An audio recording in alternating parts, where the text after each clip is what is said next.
Hey everyone, it's Sophie and welcome back to another episode of Planty History Lesson. Today we're going to be talking about World War II, which was arguably the biggest international global scale war that's ever taken place to date, and it was between the 1st of September 1939 and the 2nd of September 1946. And if you don't know, World War II was sparked by Adolf Hitler's invasion of Poland as part of the Nazi regime, and alliances had shifted from World War I to World War II. So World War II was between the Allies, otherwise known as the United Nations, from 1942 onwards, and that was the US, the UK, and the Soviet Union, which is now known as Russia, versus the Axis powers, which were Germany, Italy, and Japan. In this large-scale war, I'm sure that how we have all been taught this at school varies from country to country. For example, when I was learning about World War II, it's very much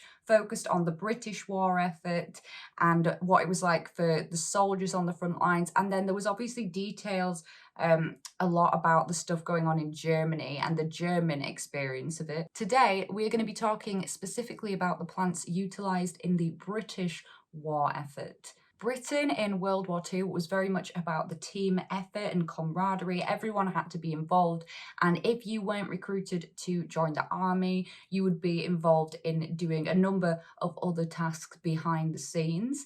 And women in particular and children took the forefront when it came to harvesting herbs and plants that had medicinal or military applications for the war effort. I mean, we already knew that women were badasses in World War II. They were like building the weaponry in the factories, all that jazz. This very, very famous feminist icon living on today. And you might think, well, why did we need that? But basically, the transport lines were blocked by German U-boats, and all these medicines and stuff that we'd really come to rely on were no longer available. So we looked in the history books and we thought, okay, what historically have a good use for this? And we also looked at new things and thought, how could this be used in a way we haven't used it before? So in response to this major health crisis created by all of these shortages, in 1941, the Ministry of Health finally sets up the Vegetable Drugs Committee, and that's set up at Kew Gardens, which you've probably heard of before if you're a planty person. There is so much history at Kew Gardens, and it's like the capital of botanical gardens, in my opinion, in the UK. Incredible. And this committee created guides which showed people how to harvest and dry out these herbs and how to deliver them to these centres, which would then deliver them to the cities, because most of the people, like a lot of children, have all been evacuated to the countryside. And later, when they realised this would be a really good approach, they set up over 70 country herb committees, is that what it was called, to collect all this stuff.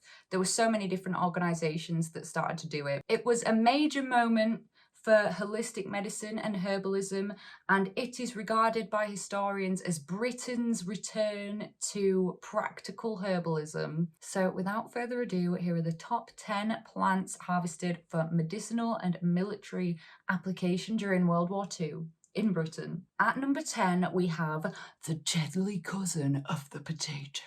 It's deadly nightshade, which, despite what you might think I'm about to say, it was not used as a weapon. Hell nah.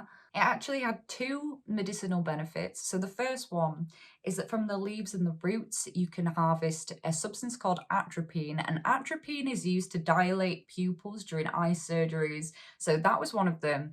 And it was also used as a treatment for nerve gas after nerve gas attacks. So you can imagine how that became really, really useful, and over 200 tons of this plant were harvested for medicinal purposes in World War II. In fact, it is so useful in treating nerve gas attacks that it is still used today in modern day in many countries after nerve gas attacks. Number 9 is rose hips, something that luckily already grew in abundance in Britain and was so useful in this circumstance. So what happened was, It's not very hot in the UK. We used to import all of our citrus fruit from abroad.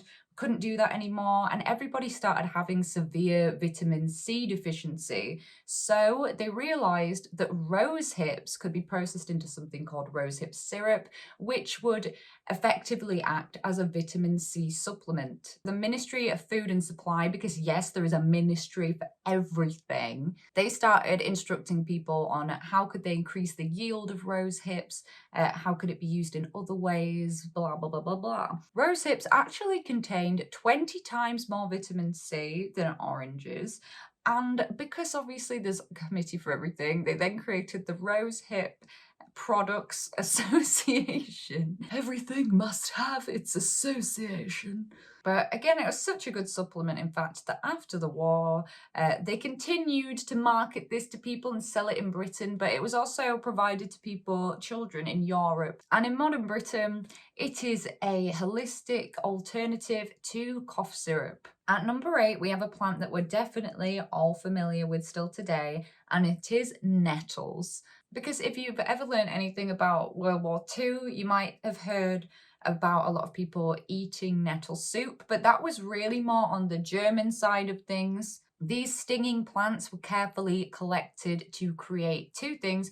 Firstly, a green dye, which could be used for camouflage from the chlorophyll, but also asthma treatments. As rationing went on, some people in the UK did supplement their diets with nettle soup, but I do believe that on the German side of things, it was a massive staple part of the diet towards the end of the war. And we didn't do this, but Germany and Austria actually harvested fibers from the nettles to make uniforms for their soldiers because they had a cotton shortage, I believe. At number 7, we have Valarian.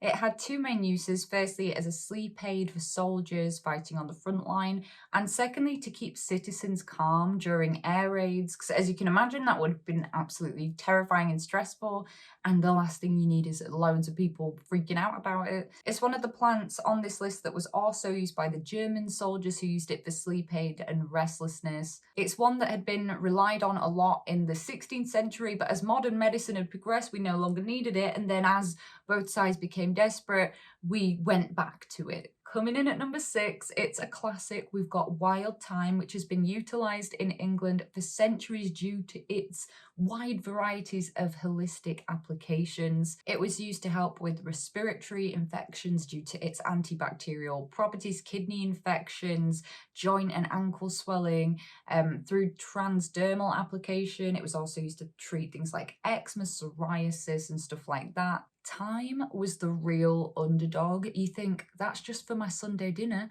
No, it's actually really useful. I was shocked. Number 5 is Foxglove, which could be found in the Chilterns near London a lot.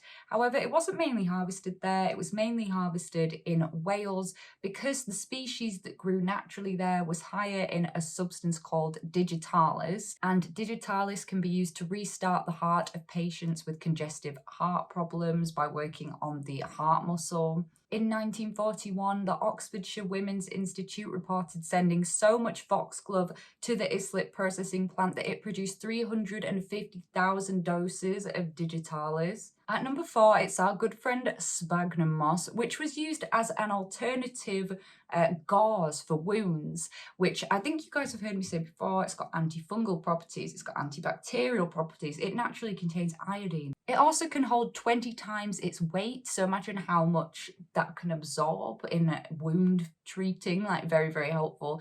And you could say, and I think you should say, sphagnum moss saved so many lives in World War II, and it still does save people's lives today, but in World War II, wow. 'Cause, I mean, towards the end of the war as well, I think we actually harvested and sent it out to other countries because it was like, you know what, guys, we've got so much of this, like, and you guys could really use it. So it was used internationally, even in countries where sphagnum moss doesn't readily grow. But why we were so desperate for this was because before we were using wool as our wound dressing, but we were getting loads of it imported, then there was shortages, and we thought, oh my gosh, what are we going to do? Sphagnum moss. It was mainly harvested on Dartmoor and in the Scottish Highlands, and it is estimated that we were making 1 million sphagnum moss dressings a month. Coming in at number 3, it's Black Hound, which weirdly enough has the nickname Stinking Roger, because if the leaves get cut or bruised, it has a terrible, terrible smell. It was sought after for containing 2 chemicals that I'm going to butcher remembering the name of, malagrin and I can't remember them. These 2 chemicals. I do remember the terpenoids, but this plant is the rarest of all the plants on this list. It's the hardest to find. This one's a bit of a wonder plant, like it can do a lot. It actually treats epilepsy, seizures, heavy menstrual bleeding. What else did you do? It was also thought to be a cure for dog bites, probably because it's just got some antiseptic properties, but that makes a lot of people now think, oh, that's why it's called Black Horehound, but it's actually not. The name came from 2 Old English words, her and hoon, which means furry plant, because the leaves are very furry in texture. So that's where it gets the name from, not the dog bite thing. At number 2, we have poppies, specifically in World War II, the morphine poppy, and these grew in abundance in the south and east of England. And of course, we milked the heads to gather the latex to create opioids. However, the type of poppies that had been naturalized in our country, because originally they were not a native plant, but they had been brought over and naturalized, they would not produce as strong opioid drugs as other poppies in hotter climates would have, but nonetheless, it was still a useful painkiller, especially when you have so many wounded. And at number 1, what I personally think is the most interesting use of a plant in Britain and the source of much rumour, it was the conker. The conker.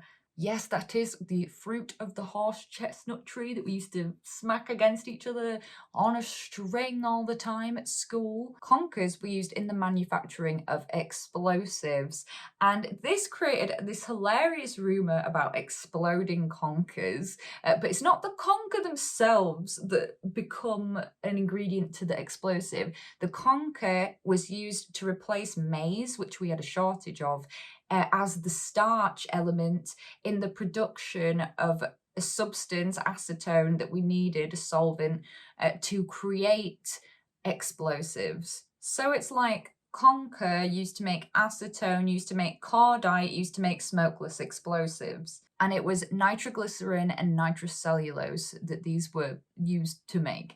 And obviously children play with conkers a lot, and the government was like, we'll get all the children to collect and send us conkers. And that's what they did. And they had these big conker processing plants. And fun fact, one still exists. This is the Royal Naval Cordite Factory where all the sorting and processing was done. And this is actually a listed building. And if you're not from the UK, that means it can never be destroyed. It's protected. It's like a heritage thing. But it's in a place I've never heard of called Halton Heath. And if you wanted to go look at it, no, you're not allowed to go look at it because they've shut off the whole land and you're just not allowed to go look at it. Why? I don't know, but you're not allowed. Also, during my research, I found this really cool bulletin notice from Kew Gardens in 1948. And while you might be looking at this first thinking, okay, yeah, it's just meeting notes, look at the bottom. On the bottom, I found this very interesting. It says how many people visited the garden in 1948, and then specifically just in May 1948. And to say that this is just a year and a half after the war, like, I love just imagining, like, that seems like over 1 million people in 1 year, like, for such a niche thing, like, that's quite impressive. And it just makes me laugh to think that as soon as the war was over, all the posh British people in London were like, oh yes, down to the gardens. So anyway, that's going to be it for today's video. I hope you guys found this one interesting, with some interesting World War II planty factoids for you. At the moment, I post long form content on Fridays, so please do hit that button, subscribe to be notified when I next make a planty video. I also post every day on TikTok. There's all kinds of funky business on there, so do check that out. And I live stream at least once a week, usually every Sunday. And I hope you're having a great day thinking about houseplants.